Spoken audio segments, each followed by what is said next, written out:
ഇന്ന് പഠിക്കാൻ പോകുന്നത് 7ാം ക്ലാസ്സിലെ സോഷ്യൽ സയൻസ് ആദ്യത്തെ ചാപ്റ്റർ ആയിട്ടുള്ള മധ്യകാല ഇന്ത്യയാണ്. മധ്യകാല ഇന്ത്യ നോക്കാം. മുകളിൽ കൊടുത്തിരിക്കുന്ന ചിത്രങ്ങൾ നിരീക്ഷിക്കുക. മധ്യകാല ഇന്ത്യയിൽ ഭരണം നടത്തിയ 2 രാജ്യങ്ങളുടെ ചരിത്രശേഷിപ്പുകളാണിവ.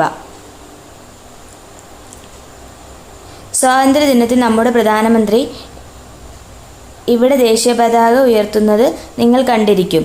മുഗൾ ചക്രവർത്തിയായ ഷാജഹാന്റെ ഭരണകാലത്ത് ഡൽഹി നിർമ്മിച്ച ചെങ്കോട്ടയാണ് ഇത്. ആദ്യത്തെ പിക്ചർ കൊടുത്തേക്കുന്നത്. അടുത്ത ഇതേ കാലത്ത് ദക്ഷിണേന്ത്യയിൽ നിലനിന്നിരുന്ന വിജയനഗരത്തിൻ്റെ തലസ്ഥാനമായ ഹംപിയുടെ ചിത്രമാണ് രണ്ടാമതായിട്ട് കൊടുത്തിരിക്കുന്നത്.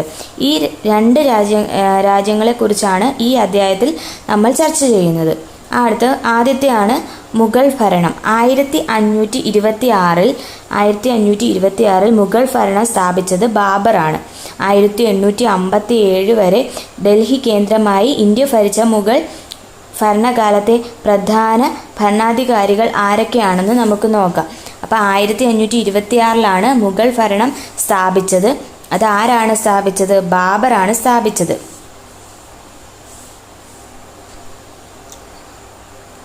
ബാബറാണ് സ്ഥാപിച്ചത്. 1857 വരെ ഡൽഹി കേന്ദ്രമാക്കി ഇന്ത്യ ഭരിച്ച മുഗൾ ഭരണകാലത്തെക്കുറിച്ചാണ് പറയുന്നത്. ഇതിലെ പ്രധാന ഭരണാധികാരികൾ ആരൊക്കെയാണ്? ബാബർ, ഹുമയൂൺ, അക്ബർ, ജഹാംഗീർ, ഷാജഹാൻ, ഔറംഗസേബ്. ഇതിനകത്ത് അവരുടെ ഭരണകാലഘട്ടവും പറയുന്നുണ്ട്. 1526 മുതൽ 1530 വരെയായിരുന്നു ബാബറിൻ്റെ ഭരണകാലഘട്ടം. അടുത്ത ഹുമയൂണിൻ്റെ ആണെങ്കിൽ 1530 മുതൽ 1540 വരെയായിരുന്നു. പിന്നെ 1555 മുതൽ 1556 വരെ. അടുത്ത അക്ബറിൻ്റെ കാലഘട്ടം 1556 മുതൽ 1605 വരെയും ജഹാംഗീറിൻ്റെ കാലഘട്ടം 1605 മുതൽ 1627 വരെ. അടുത്ത ഷാജഹാൻ്റെ കാലഘട്ടമാണ്. അത് 1628 മുതൽ 1658 വരെ. അടുത്ത ഔറംഗസേബ് 1658 മുതൽ 1707 വരെ. വളരെ വിസ്തൃതമായ രാജ്യമായിരുന്നു മുഗളരുടേത്. ഇന്നത്തെ ഇന്ത്യക്ക് പുറമെ അയൽ രാജ്യങ്ങളിലേക്കും മുഗൾ ഭരണം വ്യാപിച്ചിരുന്നു. പാകിസ്ഥാൻ, അഫ്ഗാനിസ്ഥാൻ തുടങ്ങിയ സ്ഥലങ്ങളിലേക്കും വ്യാപിച്ചിരുന്നു മുഗൾ രാജ്യം എന്ന് പറയുന്നത്. അടുത്ത മുഗളരും 1ാം പാനിപ്പത്ത് യുദ്ധവും. മംഗോൾ എന്ന പദത്തിൽ നിന്നാണ് മുഗൾ എന്ന പേര് ഉത്ഭവിക്കുന്നത്. മുഗൾ രാജ്യ സ്ഥാപകനായ ബാബർ പിതാവ് വഴി തുർക്കി ഭരണാധികാരിയായിരുന്ന തിമൂറിൻ്റെയും മാതാവ് വഴി മംഗോൾ രാജാവായിരുന്ന ചെങ്കിസ് ഖാൻ്റെയും പിൻഗാമിയായിരുന്നു. അതായത് ചെങ്കിസ് ഖാൻ്റെയും തിമൂറിൻ്റെയൊക്കെ പിൻഗാമിയായിട്ടാണ് ഈ ബാബർ എന്ന് പറയുന്നത്. 16ാം നൂറ്റാണ്ടിൽ യൂറോപ്യരാണ് ഈ രാജവംശത്തെ മുഗൾ എന്ന് വിളിച്ചു തുടങ്ങിയത്. ലോധി വംശത്തിലെ അവസാനത്തെ ഭരണാധികാരിയായിരുന്ന ഇബ്രാഹിം ലോധിയും കാബൂളിലെ ഭരണാധികാരിയായിരുന്ന ബാബറും 1526 ഹരിയാനയിലെ പാനിപ്പത്തിൽ വെച്ച് ഏറ്റുമുട്ടി. ചരിത്രത്തിൽ ഇതിനെ 1ാം പാനിപ്പത്ത് യുദ്ധം എന്ന് വിശേഷിപ്പിക്കുന്നു. ഈ യുദ്ധവിജയത്തിലൂടെയാണ് ബാബർ ഇന്ത്യയിൽ മുഗൾ ഭരണം സ്ഥാപിച്ചത്. അപ്പം 1526 ഹരിയാനയിലെ പാനിപ്പത്തിൽ വെച്ച് ലോധി വംശത്തിൻ്റെ അവസാനത്തെ ഭരണാധികാരിയായിരുന്ന ഇബ്രാഹിം ലോധിയും കാബൂളിലെ ഭരണാധികാരിയായിരുന്ന ബാബറും തമ്മിൽ ഏറ്റുമുട്ടുകയും ഇതിൽ ബാബർ ജയിക്കുകയും അങ്ങനെ ഈ യുദ്ധത്തെ പാനിപ്പത്ത് യുദ്ധം, 1ാം പാനിപ്പത്ത് യുദ്ധം എന്ന് വിശേഷിപ്പിച്ചു 1526. ഇതിൻ്റെ വിജയത്തിലൂടെയാണ് ബാബർ ഇന്ത്യൻ മുഗൾ ഭരണം സ്ഥാപിച്ചത്. അടുത്തത് നോക്കിക്കേ. കിഴക്കിനെ വിറപ്പിച്ച അക്ബർ ചക്രവർത്തി നിര്യാതനായിരിക്കുന്നു. തീർച്ചയായും അക്ബർ മഹാനായ ചക്രവർത്തിയായിരുന്നു. ഒരേ സമയം പ്രജകളിൽ നിന്ന് സ്നേഹവും ബഹുമാനവും വിധേയത്വവും ലഭിച്ചുകൊണ്ട് തന്നെ ആജ്ഞാശക്തി നിലനിർത്താൻ അദ്ദേഹത്തിന് സാധിച്ചു. ഉയർന്ന താഴ്ന്ന വിഭാഗങ്ങൾ എന്ന തരംതിരിവില്ലാതെയും പരിചിത അപരിചിത വ്യത്യാസമില്ലാതെയും ഹിന്ദു ക്രിസ്ത്യൻ മുസ്ലിം വ്യത്യാസമില്ലാതെയും തുല്യനീതി നടപ്പിലാക്കിയ കരുത്തരോട് ശക്തമായും അശക്തരോട് കരുണയോടും പെരുമാറിയ സുൽത്താൻ എല്ലാവർക്കും പ്രിയപ്പെട്ടവനായിരുന്നു. ജസ്യൂട്ട് പാതിരി പിയറി ജാറിക് അക്ബർ ചക്രവർത്തിയുടെ മരണാനന്തരം, അതായത് CE 1605 എഴുതിയ അനുശോചന കുറിപ്പാണ് ഇത് പറയുന്നത്. 1575 തൻ്റെ പുതിയ തലസ്ഥാനമായ ഫത്തേപൂർ സിക്രിയിൽ അക്ബർ ഇബാദത്ത് ഖാന പണി കഴിപ്പിച്ചു. വിവിധ മതങ്ങളിലെ പണ്ഡിതരും പ്രമുഖരും ഇവിടെ ഒത്തുചേർന്നിരുന്നു. അക്ബർ പിന്തുടർന്നിരുന്ന സഹിഷ്ണുതാ നയത്തിന് ഇത്തരം ചർച്ചകൾ ഉത്തമ ഉദാഹരണങ്ങളാണ്. എല്ലാ മതങ്ങളുടെയും നല്ല വശങ്ങൾ കോർത്തിണക്കി അക്ബർ രൂപം കൊടുത്ത ദർശനമാണ് ദിൻ ഇലാഹി, എല്ലാവർക്കും സമാധാനം അഥവാ സുൽഹ് ഇ കുൽ എന്നതാണ് ഈ ദർശനത്തിൻ്റെ കാതൽ. അതായത് ദിൻ ഇലാഹി ആരാണ് കൊണ്ടുവന്നത്? അക്ബറാണ് രൂപം കൊടുത്ത ദർശനമാണ് ദിൻ ഇലാഹി, എല്ലാവർക്കും സമാധാനം അഥവാ ദുൽഹ് ഇ കുൽ എന്നതാണ് ഈ ദർശനത്തിൻ്റെ കാതൽ. എല്ലാ ദർശനങ്ങളും മനുഷ്യരുടെ ക്ഷേമത്തിന് വേണ്ടിയുള്ളതാണ് എന്ന ആശയം വ്യക്തമാക്കുന്നതാണ് അദ്ദേഹത്തിൻ്റെ ലക്ഷ്യം. ജസിയ എന്ന മതനികുതി നിർത്തലാക്കിയത് ഭരണരംഗത്തും അക്ബർ സഹിഷ്ണുതാ നയ പിന്തുടർന്നിരുന്നു എന്നതിന് തെളിവാണ്. മുഗൾ ഭരണത്തിൻ്റെ എല്ലാ മേഖലകളിലും എല്ലാ മതസ്ഥരെയും തുല്യരായി പരിഗണിച്ചിരുന്നു. രാജ തോഡർമാൾ, രാജ മാൻസിംഗ്, രാജ ഭഗവൻദാസ്, ബീർബൽ എന്നിവർ അക്ബർ ചക്രവർത്തിയുടെ രാജസദസ്സിൽ ഉന്നത സ്ഥാനം വഹിച്ചിരുന്ന പ്രധാനികളായിരുന്നു. ആരൊക്കെയാണ്? രാജ തോഡർമാൻ, രാജ മാൻസിംഗ്, രാജ ഭഗവൻദാസ്, ബീർബൽ എന്നിവർ. എൻ്റെ അനുയായികൾ മറ്റു മതവിഭാഗങ്ങളുമായി ശത്രുതയിൽ വർത്തിച്ചു സമയം പാഴാക്കരുത്. ഇതര മതസ്ഥരോടുള്ള ബന്ധത്തിൽ സുൽഹ് ഇ കുൽ, എല്ലാവർക്കും സമാധാനം എന്ന ആശയം അനുവർത്തിക്കട്ടെ. മൃഗങ്ങളെ കൊല്ലുകയോ യുദ്ധസമയങ്ങളിലൊഴികെ ആയുധങ്ങൾ എടുക്കുകയോ ചെയ്യരുത്. അക്ബർ തൻ്റെ അനുയായികളോട് കൽപ്പിച്ചതായി മുഗൾ സുൽത്താനായിരുന്ന ജഹാംഗീർ തൻ്റെ ഓർമ്മക്കുറിപ്പായ തുസൂക്കി ജഹാംഗീറിൻ്റെ ഓർമ്മക്കുറിപ്പാണ് തുസൂക്കി ജഹാംഗീരി ഇതിൽ രേഖപ്പെടുത്തിയിട്ടുണ്ട്. ഇനി മുഗൾ സൈന്യം. മുഗൾ കാലഘട്ടത്തിൽ രാജ്യം വിപുലമാക്കുന്നതിനും വിസ്തൃതമാക്കുന്നതിനും രാജ്യം നിലനിർത്തുന്നതിനും ശക്തമായ സൈന്യം ആവശ്യമായിരുന്നു. ഇതിനു വേണ്ടി അക്ബർ നടപ്പിലാക്കിയ സൈനിക സമ്പ്രദായമാണ് മൻസബ്ദാരി. സൈനിക സമ്പ്രദായം ആരുടെ കാലത്തെയാണ്? അക്ബറിൻ്റെ കാലത്തെയാണ് മൻസബ്ദാരി. ഈ സമ്പ്രദായം അനുസരിച്ച് ഓരോ ഉദ്യോഗസ്ഥൻ്റെയും കീഴിൽ ഒരു സൈനിക വ്യൂഹം ഉണ്ടായിരിക്കും. ഓരോ ഉദ്യോഗസ്ഥനും നിലനിർത്തേണ്ട കുതിരപ്പടയാളികളുടെ എണ്ണത്തെയാണ് മാൻസബ് എന്ന പദവി സൂചിപ്പിക്കുന്നത്.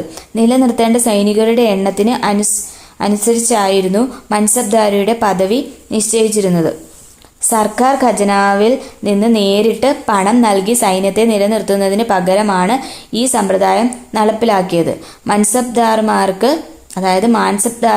അവരുടെ പദവിക്കനുസരിച്ച് ഭൂമി പതിച്ചു നൽകിയിരുന്നു. പ്രസ്തുത ഭൂമിയിൽ നിന്നുള്ള നികുതി പിരിച്ചെടുത്താണ് മൻസബ്ദാർ തൻ്റെ സൈന്യത്തെ നിലനിർത്തിയിരുന്നത്.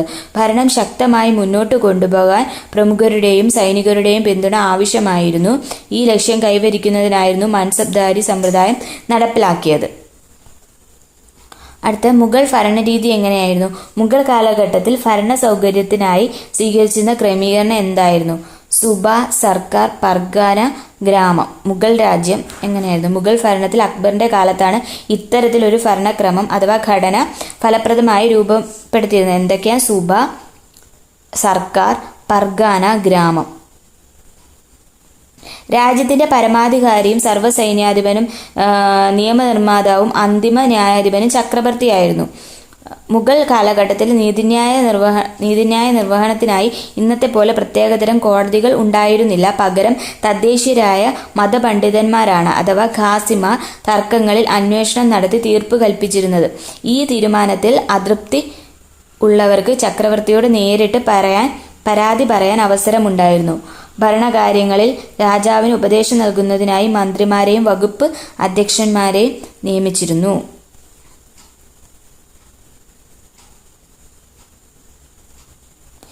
സാമൂഹ്യ സാമ്പത്തിക സ്ഥിതി. മുഗൾ ഭരണകാലത്തെ സമൂഹത്തെക്കുറിച്ച് അക്കാലത്ത് ഇന്ത്യ സന്ദർശിച്ച യൂറോപ്യൻ സഞ്ചാരികളും വ്യാപാരികളും അവരുടെ യാത്രാ വിവരണങ്ങളിൽ രേഖപ്പെടുത്തിയിട്ടുണ്ട്. ഫ്യൂഡൽ സാമൂഹ്യ വ്യവസ്ഥിതിയായിരുന്നു അന്ന് നിലനിന്നിരുന്നത്. സമൂഹം പല തട്ടുകളായി വിഭജിക്കപ്പെട്ടിരുന്നു. സമൂഹത്തിലെ ഏറ്റവും അടിത്തട്ട് സാധാരണക്കാരും ഏറ്റവും മുകളിൽ രാജാവുമായിരുന്നു. ജനങ്ങളുടെ ജീവിത നിലവാരം വേതനത്തെയും വരുമാനത്തെയും ആശ്രയിച്ചായിരുന്നു. രാജ്യത്തെ ജനങ്ങളിൽ ഭൂരിഭാഗവും കർഷകരായിരുന്നു. അവർക്കിടയിൽ ജാതി വ്യവസ്ഥ നിലനിന്നിരുന്നു. ഓരോ ജാതിയിൽ ഉൾപ്പെട്ടവർക്കും അവരുടേതായ ആചാരങ്ങളും അനുഷ്ഠാനങ്ങളും ഉണ്ടായിരുന്നു. മുഗൾ കാലഘട്ടത്തിൽ ഇന്ത്യ സന്ദർശിച്ച ഫ്രഞ്ച് സഞ്ചാരിയായ ടവർണിയർ അന്നത്തെ സാമൂഹ്യ അവസ്ഥയെക്കുറിച്ചും ജനങ്ങളുടെ ജീവിത രീതികളെക്കുറിച്ചും രേഖപ്പെടുത്തിയിട്ടുണ്ട്. മുഗൾ ഭരണകാലത്ത് ഇന്ത്യ സന്ദർശിച്ച ഫ്രഞ്ച് സഞ്ചാരി ആരായിരുന്നു? ടവർണിയർ. ഓരോ സ്ഥലത്തെയും ജനങ്ങളുടെ ജീവിത രീതി, ഭക്ഷണം, വസ്ത്രം എന്നിവയിൽ വളരെയധികം വ്യത്യാസങ്ങൾ നിലനിന്നിരുന്നു. ബാബർ തന്റെ ഓർമ്മക്കുറിപ്പുകളിൽ അക്കാലത്ത് ഇന്ത്യയിൽ നിലനിന്നിരുന്ന തൊഴിൽ വ്യവസ്ഥയെക്കുറിച്ചും ജാതിയെക്കുറിച്ചും രേഖപ്പെടുത്തിയിട്ടുണ്ട്. ആഗ്രയും ഫത്തേപൂർ സിക്രിയും ലണ്ടൻ നഗരത്തേക്കാൾ വലുതും ജനനിബിഡവുമായിരുന്നു. ഏതാണ്ട് 12 മൈൽ ദൂരമുണ്ട് ഈ നഗരങ്ങൾ തമ്മിൽ. ഈ ദൂരമത്രയും വഴിനീളെ ഭക്ഷ്യവസ്തുക്കൾ മറ്റും വിൽക്കുന്ന അങ്ങാടികൾ കാണാം. മുഗൾ കാലഘട്ടത്തിൽ ഇന്ത്യ സന്ദർശിച്ച ഇംഗ്ലീഷുകാരനായ റാൽഫ് ഫിച്ച് ഇന്ത്യയിലെ 2 നഗരങ്ങളെക്കുറിച്ച് വിവരിച്ചിരിക്കുന്നതാണ്. ആഗ്രയും ഫത്തേപൂർ സിക്രിയെയും കുറിച്ച്. അതായത് ഇംഗ്ലീഷുകാരനായ ഇന്ത്യ സന്ദർശിച്ച ആളാണ് റാൽഫ് ഫിച്ച്. മുഗൾ ഭരണകാലത്ത് നാം എത്രത്തോളം സാമ്പത്തിക പുരോഗതി കൈവരിച്ചിരുന്നുവെന്ന് ഈ വിവരണം സൂചിപ്പിക്കുന്നു. സാമ്പത്തിക പുരോഗതിക്ക് അടിസ്ഥാനം കാർഷിക രംഗത്തെ നേട്ടങ്ങളായിരുന്നു. നെല്ല്, ഗോതമ്പ്, ബാർലി, കരിമ്പ്, പരുത്തി, എണ്ണക്കുരുക്കൾ തുടങ്ങിയവ അക്കാലത്തെ പ്രധാന കാർഷിക ഉൽപ്പന്നങ്ങളായിരുന്നു. അബുൽ ഫസൽ തൻ്റെ പുസ്തകമായ ഐൻ ഇ അക്ബരി അബുൽ ഫസലിൻ്റെ പുസ്തകമാണ് ഐൻ ഇ അക്ബരി അബുൽ ഫസലിൻ്റെ പുസ്തകമാണ്. അതിൽ ഇന്ത്യക്കാർ വ്യത്യസ്തങ്ങളായ നെല്ലിനങ്ങൾ കൃഷി ചെയ്തിരുന്നതായി രേഖപ്പെടുത്തിയിട്ടുണ്ട്. നികുതി കൊടുത്തിരുന്ന കാലം വരെ കർഷകനെ ഭൂമിയിൽ നിന്നും ഒഴിപ്പിച്ചിരുന്നില്ല. മുഗൾ ഭരണകാലത്ത് സാങ്കേതിക വിദ്യകളുടെയും പുതിയ ഉപകരണങ്ങളുടെയും ഉപയോഗം കാർഷിക മേഖലയെ പുഷ്ടിപ്പെടുത്തി. ജലസേചനത്തിനായി പേർഷ്യൻ ചക്രവും കനാലുകളും വ്യാപകമായി ഉപയോഗിച്ചിരുന്നു.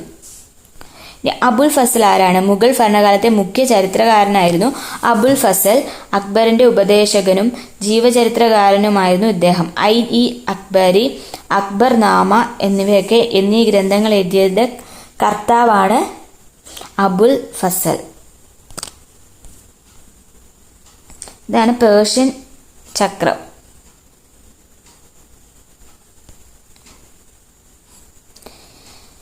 കാർഷിക രംഗത്തെ ഉൽപാദന വർധനവ് കച്ചവടത്തെയും നഗരവൽക്കരണത്തെയും ത്വരിതപ്പെടുത്തി.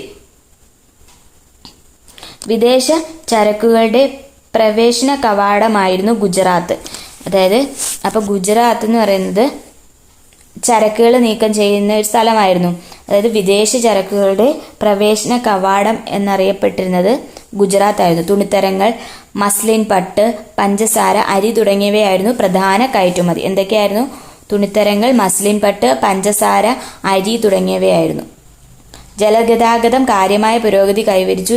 ഇക്കാലത്തെ പ്രധാന നഗരങ്ങളായിരുന്നു ധാക്ക, മൂർഷിദാബാദ്, സൂറത്ത്, ലാഹോർ, ആഗ്ര എന്നിവയൊക്കെ.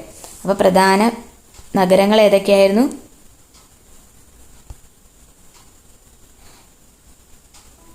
പ്രധാന നഗരങ്ങളാണ് ധാക്ക, മൂർഷിദാബാദ്, സൂറത്ത്, ലാഹോർ, ആഗ്ര എന്നിവയൊക്കെ. സാംസ്കാരിക സമന്വയം. മുഗൾ ഭരണകാലത്ത് പേർഷ്യൻ ഭാഷയിലേക്ക് വിവർത്തനം ചെയ്യപ്പെട്ട മഹാഭാരതത്തിന്റെ പുറംചട്ടയുടെ ചിത്രമാണ് ഈ കൊടുത്തിരിക്കുന്നത്. മുഗൾ ചക്രവർത്തിയായിരുന്ന ഷാജഹാന്റെ മകനായ ദരാഷുക്കോ ആണ് ഇത് പരിഭാഷപ്പെടുത്തിയത്. ദാരാഷുക്കോ ഷാജഹാന്റെ മകനാണ്. മുഗൾ വംശജർ ഇന്ത്യൻ സംസ്കാരവുമായി കൂടിച്ചേർന്നതിന്റെ ഉദാഹരണമാണിത്. ഇക്കാലത്ത് വിവിധ മേഖലകളിൽ സാംസ്കാരിക കൂടിച്ചേരുകൾ നടന്നു. അത്തരത്തിലുള്ള സാംസ്കാരിക സമന്വയത്തിന്റെ ചില ഉദാഹരണങ്ങൾ നമുക്ക് നോക്കാം. താജ്മഹൽ, ആഗ്ര കോട്ട, ചെങ്കോട്ട തുടങ്ങിയവ ഇന്ത്യയുടെയും മുഗളന്മാർ ഇവിടേക്ക് കൊണ്ടുവന്ന പേർഷ്യൻ വാസ്തുവിദ്യ ശൈലിയുടെയും സമന്വയത്തിന് ഉദാഹരണങ്ങളാണ്. പേർഷ്യൻ, ഹിന്ദി ഭാഷകൾ കൂട്ടിച്ചേർത്ത് പുതിയൊരു ഭാഷയായ ഉറുദു രൂപപ്പെട്ടതും ഇക്കാലത്താണ്. പേർഷ്യൻ, ഹിന്ദി ഭാഷകൾ ചേർത്താണ് ഉറുദു ഉണ്ടായത്. ഹിന്ദുസ്ഥാനി സംഗീതം ഉത്ഭവിച്ചതും ഈ സമന്വയത്തിന്റെ ഭാഗമായിട്ടാണ്. മുഗൾ ഭരണകാലത്ത് മനുഷ്യജീവിതത്തിന്റെ എല്ലാ മേഖലകളിലും ഇത്തരത്തിലുള്ള സമന്വയത്തിന്റെ ഉദാഹരണങ്ങൾ കാണാൻ കഴിയും. അടുത്ത വിജയനഗര ഭരണമാണ്. മധ്യകാലത്ത് ഡൽഹി കേന്ദ്രമായി ഭരണം നടത്തിയ മുഗൾ രാജവംശത്തെക്കുറിച്ച് നിങ്ങൾ മനസ്സിലാക്കിയല്ലോ. ഇക്കാലത്ത് ദക്ഷിണേന്ത്യയിലും വ്യത്യസ്ത രാജവംശങ്ങൾ നിലനിന്നിരുന്നു. അക്കൂട്ടത്തിൽ പ്രധാനപ്പെട്ടവയാണ് വിജയനഗര രാജ്യം, വിജയനഗരവും ഹംപിയും. വിജയനഗരം, വിജയത്തിന്റെ നഗരം, ഒരേ സമയം ഒരു നഗരത്തിന്റെയും രാജ്യത്തിന്റെയും പേരായിരുന്നു. CE 1565 ഈ നഗരം നശിക്കപ്പെടുകയും തുടർന്നുള്ള നൂറ്റാണ്ടുകളിൽ അത് ജനമനസ്സുകളിൽ മാത്രം നിലനിൽക്കുകയും ചെയ്തു. അവരുടെ ഓർമ്മയിൽ അത് ഹംപി എന്ന പേരിൽ നിലനിന്നു. 1800 കേണൽ മക്കൻസി എന്ന ഇംഗ്ലീഷ് ഈസ്റ്റ് ഇന്ത്യ കമ്പനി ഉദ്യോഗസ്ഥനാണ് ഹംപിയുടെ അവശിഷ്ടങ്ങൾ കണ്ടെത്തിയത്. ഹംപിയുടെ അവശിഷ്ടങ്ങൾ കണ്ടെത്തിയത് ആരാണ്? 1800 കേണൽ മക്കൻസി എന്ന ഇംഗ്ലീഷ് ഈസ്റ്റ് ഇന്ത്യ കമ്പനി ഉദ്യോഗസ്ഥൻ. അതിലൂടെയാണ് വിജയനഗരത്തിന്റെ ചരിത്രത്തിലേക്ക് ഗവേഷകരുടെ ശ്രദ്ധ പതിക്കുന്നത്. 1565 ഈ നഗരം നശിക്കപ്പെടുകയാണ് ചെയ്യുന്നത്, അതായത് വിജയനഗരം. അതിന്റെ കേന്ദ്രമാണ് ഹംപി എന്ന് പറയുന്നത്.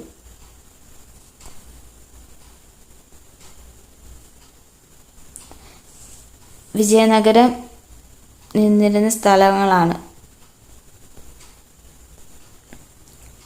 വിജയനഗര രാജാക്കന്മാർ: സംഗമ രാജവംശം, സാലുവ രാജവംശം, തുളുവ വംശം, അരവിഡു വംശം. അതിലെ രാജാക്കന്മാരെ നോക്കാം. സംഗമ രാജവംശത്തിലെ രാജാക്കന്മാരായിരുന്നു ഹരിഹരൻ ബുക്കൻ. ഹരിഹരനും ബുക്കൻ ഇവർ രണ്ടു സഹോദരന്മാരാണ്. ഇവരാണ് ഈ വിജയനഗരം സ്ഥാപിച്ചതെന്ന് പറയുന്നത്. അടുത്ത സാലുവ വംശത്തിലെ നരസിംഹ സാലുവയാണ് രാജാവായിട്ടുള്ള പ്രധാന രാജാവ്. ഈ തുളുവ വംശത്തിലെ വീരനരസിംഹനും കൃഷ്ണദേവരായരും തുളുവ വംശത്തിലായിരുന്നു. അരവിഡു വംശത്തിലെ തിരുമലയും വെങ്കിട ഫസ്റ്റും, അതായത് വെങ്കിട ഒന്നാമനും. ഹരിഹരൻ ബുക്കൻ എന്നീ സഹോദരങ്ങളാണ് CE 1336 വിജയനഗരം സ്ഥാപിച്ചത്. വിജയനഗരം സ്ഥാപിച്ച വർഷം CE 1336 ആണ്. ദക്ഷിണേന്ത്യയിലെ ശക്തവും സമ്പന്നവുമായ രാജ്യമായിരുന്നു വിജയനഗരത്തിലെ ഏറ്റവും പ്രശസ്തനായ ഭരണാധികാരിയായിരുന്നു കൃഷ്ണദേവരായർ. ഈ കൃഷ്ണദേവരായ തുളുവ വംശത്തിലായിരുന്നു. 1509 മുതൽ 1529 വരെയായിരുന്നു അദ്ദേഹത്തിന്റെ കാലഘട്ടം. അദ്ദേഹത്തെ കുറിച്ച് യൂറോപ്യൻ സഞ്ചാരിയായ ബാർബോസ എന്ന് പറയുന്ന യൂറോപ്യൻ സഞ്ചാരിയാണ്. അദ്ദേഹം പറഞ്ഞ വാക്കുകൾ നമുക്ക് നോക്കാം. ഏതൊരാൾക്കും യാതൊരു അസ്വാരസ്യവുമില്ലാതെ ക്രിസ്ത്യാനിയെന്നോ ജൂതനെന്നോ മൂറെന്നോ കിരാതനെന്നോ വ്യത്യാസമില്ലാതെ തന്റെ വിശ്വാസം നിലനിർത്തിക്കൊണ്ട് വന്നു പോകുന്നതിനും ജീവിക്കുന്നതിനും യാതൊരു തടസ്സവുമില്ലാത്ത വിധം രാജാവ് സ്വാതന്ത്ര്യം അനുവദിച്ചിരുന്നു. രാജ്യത്തെ നീതിന്യായ വ്യവസ്ഥയും സമത്വം നിറഞ്ഞതാണ്. ബാർബോസ ഇന്ത്യ സന്ദർശിച്ച പോർച്ചുഗീസ് സഞ്ചാരിയാണ് ഈ ബാർബോസ എന്ന് പറയുന്നത്. അപ്പൊ ഇതിനകത്ത് ഹരിഹരനും ബുക്കനുമാണ് വിജയനഗരം സാമ്രാജ്യം സ്ഥാപിച്ചത് 1336 CE 1336. അതിലെ ഏറ്റവും ശക്തനും സമ്പന്നനുമായ രാജാവായിരുന്നു, ഒരു പ്രശസ്തനായ ഭരണാധികാരിയായിരുന്നു കൃഷ്ണദേവരായർ. അദ്ദേഹത്തിന്റെ കാലഘട്ടമാണ് 1509 മുതൽ 1525. അദ്ദേഹത്തിന്റെ കാലഘട്ടത്തിൽ വന്ന സഞ്ചാരിയാണ്, യൂറോപ്യൻ സഞ്ചാരിയാണ് ബാർബോസ എന്ന് പറയുന്നത്. കൃഷ്ണദേവരായരുടെ ഭരണകാലം രാജ്യവ്യാപനത്തിന്റെയും വികസനത്തിന്റെയും കാലഘട്ടമായിരുന്നു. ധാരാളം നിർമ്മാണ പ്രവർത്തനങ്ങൾ അദ്ദേഹത്തിന്റെ കാലത്ത് നടത്തിയിരുന്നു. തലസ്ഥാന നഗരിയായ ഹംപിയിൽ കൂടുതൽ സൗകര്യങ്ങൾ ഏർപ്പെടുത്തിയതോടൊപ്പം കോട്ടകളും കൊട്ടാരങ്ങളും ക്ഷേത്രങ്ങളും പണി കഴിപ്പിച്ചിരുന്നു. മതസഹിഷ്ണുതയായിരുന്നു അദ്ദേഹത്തിന്റെ പ്രശസ്തിക്ക് മറ്റൊരു പ്രധാന കാരണം. എല്ലാ മതങ്ങളെയും ഒരുപോലെ പരിഗണിക്കുകയും വിവിധ മതസ്ഥർക്ക് അവരുടേതായ വിശ്വാസങ്ങൾ നിലനിർത്തിക്കൊണ്ട് ജീവിക്കാനുള്ള എല്ലാ സ്വാതന്ത്ര്യവും അനുവദിക്കുകയും ചെയ്തിരുന്നു. കൃഷ്ണദേവരായരുടെ കാലത്ത് കലാ, സാഹിത്യ, സാംസ്കാരിക മേഖലകളും ശ്രദ്ധേയമായ പുരോഗതി കൈവരിച്ചിരുന്നു. അസാമാന്യമായ പാണ്ഡിത്യമുണ്ടായിരുന്ന അദ്ദേഹം അമുക്തമാല്യത, ജാംബവതി കല്യാണം എന്നീ കൃതികൾ രചിച്ചിട്ടുണ്ട്. അമുക്തമാല്യതയും ജാംബവതി കല്യാണവും ഒക്കെ ആരുടെയാണ്? ഈ കൃഷ്ണദേവരായരുടേതാണ്. തെലുങ്ക്, കന്നഡ, തമിഴ് സാഹിത്യങ്ങളെ അദ്ദേഹം പ്രോത്സാഹിപ്പിച്ചിരുന്നു.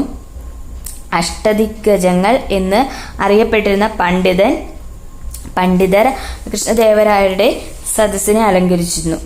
അഷ്ടദിഗ്ഗജങ്ങൾ എന്ന് പറയുന്ന പണ്ഡിതർ ആരുമായിട്ട് ബന്ധപ്പെട്ടതാണ്? കൃഷ്ണദേവരായരുടെ കാലഘട്ടത്തിലുള്ളതാണ്. അദ്ദേഹത്തിന്റെ പണ്ഡിത സദസ്സിലെ അലങ്കരിച്ച ആളുകളാണ് അഷ്ടദിഗ്ഗജങ്ങൾ. അമുക്തമാല്യത, ജാംബവതി കല്യാണം എന്നിവ അദ്ദേഹത്തിന്റെ കൃതികളാണ്. ഭരണ സംവിധാനം. വിജയനഗര ഭരണത്തിലും രാജവാഴ്ചയാണ് നിലനിന്നിരുന്നത്. ഭരണ സൗകര്യത്തിനായി രാജ്യത്തെ മണ്ഡലങ്ങൾ അഥവാ പ്രവിശ്യകൾ, നാടുകൾ, ജില്ലകൾ, സ്ഥലം, ഉപജില്ലകൾ, ഗ്രാമങ്ങൾ എന്നിങ്ങനെ വിഭജിച്ചിരുന്നു. അതായത് ഭരണ സൗകര്യത്തിനായിട്ട് രാജ്യത്തെ മണ്ഡലങ്ങൾ, നാടുകൾ, സ്ഥലം, രാജാവിനെ സഹായിക്കാൻ മന്ത്രിസഭയുണ്ടായിരുന്നു. മന്ത്രിമാരെ തരം താഴ്ത്തുന്നതിനും ശിക്ഷിക്കാനുമുള്ള അധികാരം രാജാവിനുണ്ടായിരുന്നു. നീതി നിർവഹണത്തിനായി വിവിധ തലങ്ങളിൽ കോടതികൾ സ്ഥാപിച്ചിരുന്നു. അപ്പീൽ അധികാരി രാജാവ് തന്നെയായിരുന്നു. ചെറിയ കുറ്റങ്ങളും തൊഴിൽപരമായ പ്രശ്നങ്ങളും ഗ്രാമങ്ങളിലെ കോടതികൾ തന്നെ കൈകാര്യം ചെയ്തിരുന്നു. വിജയനഗരത്തിലെ ഭരണ സംവിധാനത്തിൽ പ്രധാന പങ്ക് വഹിച്ചവരായിരുന്നു നായകന്മാരും അമര നായകന്മാരും. സൈനിക മേധാവികൾ അമര നായകന്മാർ എന്ന പേരിൽ അറിയപ്പെട്ടിരുന്നു. രാജാക്കന്മാർ ഇവർക്കായി ഭൂപ്രദേശങ്ങൾ അനുവദിച്ചു നൽകിയിരുന്നു. ഈ പ്രദേശങ്ങൾ അമര എന്ന പേരിൽ അറിയപ്പെട്ടു. അമരത്തിന്റെ ഭരണം നിർവഹിച്ചിരുന്നത് അമരനായകന്മാരായിരുന്നു. ഈ പ്രദേശങ്ങളുടെ നികുതി പിരിക്കുന്നതിനുള്ള അവകാശം അമരനായകന്മാർക്കായിരുന്നു. അമരനായകർ രാജാവിന് ഒരു നിശ്ചിത തുക നൽകിയിരുന്നു. ഇവർ ഒരു നിശ്ചിത എണ്ണം കാലാളുകൾ, കുതിരകൾ, ആനകൾ എന്നിവ നിലനിർത്തിയിരുന്നു. ഈ വ്യവസ്ഥയെ അമരനായക സംവിധാനം എന്നാണ് വിളിച്ചിരുന്നത്. അപ്പോൾ പ്രധാന ഭരണ സംവിധാനത്തിൽ പ്രധാന പങ്ക് വഹിച്ചിരുന്നവരായിരുന്നു നായകന്മാരും അമരനായകന്മാരും. സൈനിക മേധാവികളാണ് ഈ അമരനായകന്മാർ എന്ന് പറയുന്നത്. ഇവർക്ക് പ്രത്യേക സ്ഥലമൊക്കെ ഭൂപ്രദേശങ്ങളൊക്കെ അനുവദിച്ചിരുന്നു. അതിനെ പറയുന്ന പേരാണ് അമര എന്ന് പറയുന്നത്. ഇവർക്ക് പ്രത്യേക നിശ്ചിത എണ്ണം കാലാളുകളും കുതിരകളും ആനകളും ഒക്കെ നിലനിർത്തിയിരുന്നു.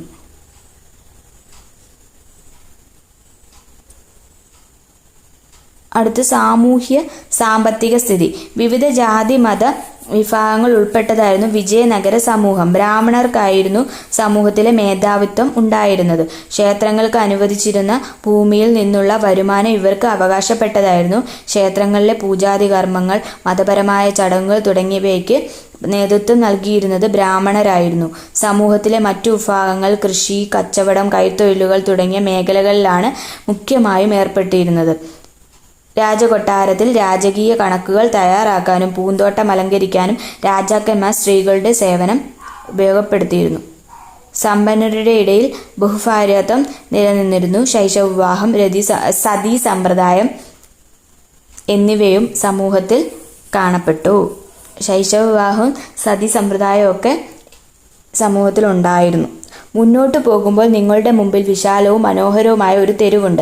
ഈ തെരുവിൽ നിരവധി വ്യാപാരികൾ ജീവിക്കുന്നു. അവിടെ നിങ്ങൾക്ക് മാണിക്യക്കല്ലുകളും മരതകങ്ങളും പവിഴങ്ങളും മുത്തുകളും തുണിത്തരങ്ങളും വിൽപ്പനയ്ക്ക് വെച്ചിരിക്കുന്നത് കാണാം. അവിടെ കുതിരകൾ, ഓറഞ്ച്, മുന്തിരി, തടി തുടങ്ങിയവയെല്ലാം വിൽക്കുന്നു. ഡൊമിംഗോ പയസ് വിജയനഗരം സന്ദർശിച്ച പോർച്ചുഗീസ് സഞ്ചാരിയുടെ അനുഭവക്കുറിപ്പാണ്, അതായത് സഞ്ചാരക്കുറിപ്പാണ് ഇത്. വിജയനഗരത്തിൻ്റെ പ്രൗഢി ആ രാജ്യം സന്ദർശിച്ച ഒട്ടേറെ സഞ്ചാരികൾ രേഖപ്പെടുത്തിയിട്ടുണ്ട്. ജനങ്ങളുടെ പ്രധാന തൊഴിൽ കൃഷിയായിരുന്നു. സിൽക്ക്, പരുത്തി വസ്ത്രങ്ങളാണ് സാധാരണയായി ഉപയോഗിച്ചിരുന്നത്. വിജയനഗരത്തിൻ്റെ ചുറ്റുമുള്ള വരണ്ടു കിടക്കുന്ന പ്രദേശങ്ങളെ ജലസേചന യോഗ്യമാക്കി 15-ാം നൂറ്റാണ്ടിൽ നിർമ്മിച്ച കമലാപുരം കുളവും ഹിരിയ കനാലും തുംഗഭദ്ര നദിക്ക് കുറുകെ കെട്ടിയ അണക്കെട്ടും കാർഷിക മേഖലയെ പുഷ്ടിപ്പെടുത്തി. അപ്പം ആ കാലഘട്ടത്തെയാണ് കമലാപുരം കുളം, പിന്നെ ഹിരിയ കനാൽ.